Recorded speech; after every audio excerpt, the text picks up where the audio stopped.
Warahmatullahi wabarakatuh. Perkenalkan, nama saya Alkan Siva.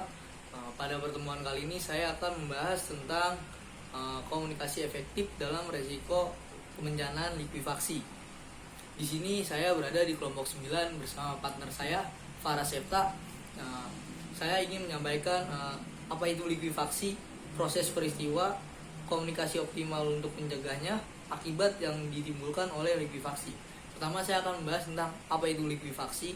Likuifaksi itu gelombang yang menimbulkan goncangan tanah pada suatu kondisi tertentu, dan salah satunya dapat menyebabkan likuifaksi. Likuifaksi terjadi ketika tanah non kohesif, jenuh, air yang kehilangan kuat gesernya diguncang beban siklik. Yang kedua, ada proses peristiwa likuifaksi. Proses peristiwa likuifaksi itu selama gempa bumi, tegangan geser siklik yang disebabkan oleh rambatan gelombang geser menyebabkan pasir lepas bereaksi dan menghasilkan tekanan air dan pori meningkat. Jadi pada likuifaksi ini kondisi tanah itu tidak siap untuk menahan goncangan-goncangan yang ada. Meningkatkan tekanan air pori menyebabkan aliran air ke atas permukaan berupa semburan lumpur atau pasir. Tekanan air pori meningkat karena yang bergerak mengakibatkan air mengalir ke atas dan mengubah pasir dari fase padat menjadi fase cair. Nah, hal tersebut disebut dengan likuifaksi.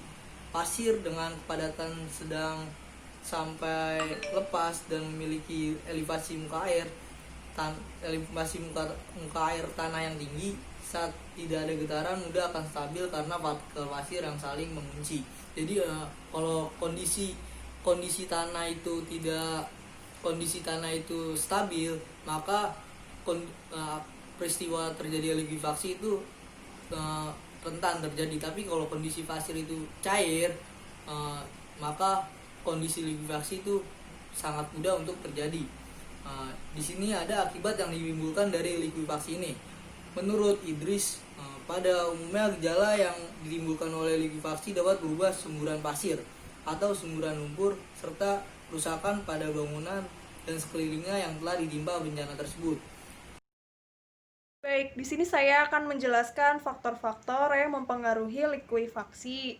Nah, yang pertama ada intensitas, durasi, dan karakteristik gempa bumi. Karakteristik gempa bumi juga dapat menjadi faktor yang bisa menyebabkan bencana likuifaksi tersebut. Terus yang kedua ada muka air tanah.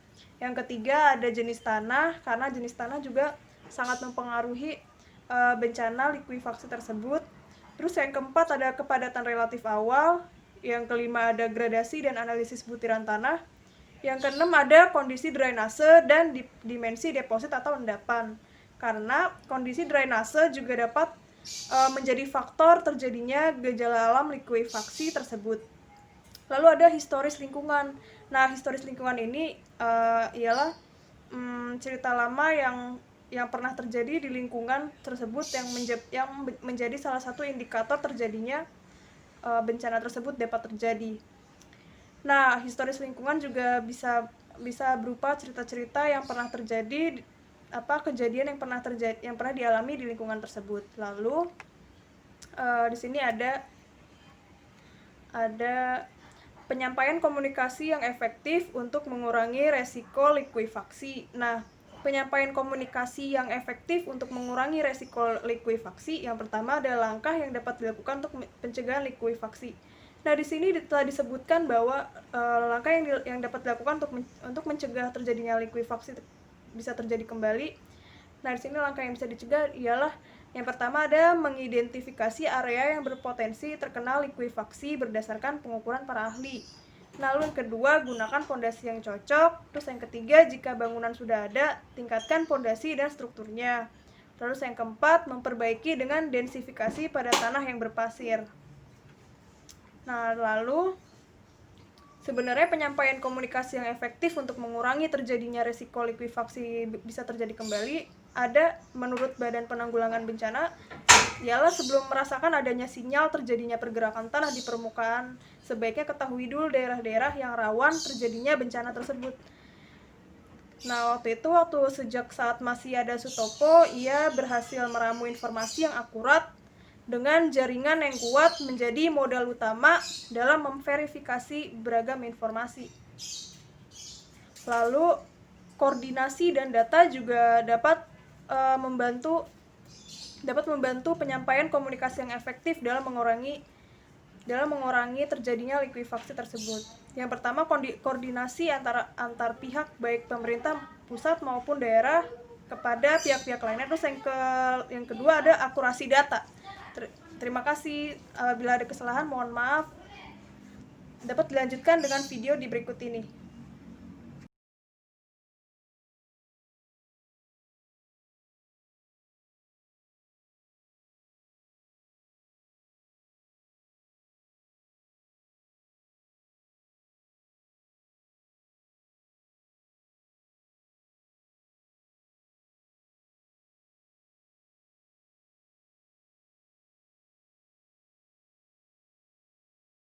Inilah yang menjadi kasus yang pernah terjadi tentang gejala bencana alam likuifaksi. Di antaranya di Palu dan di beberapa tempat yang mungkin rawan terjadinya likuifaksi.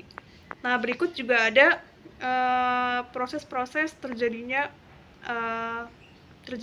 suatu gejala tersebut.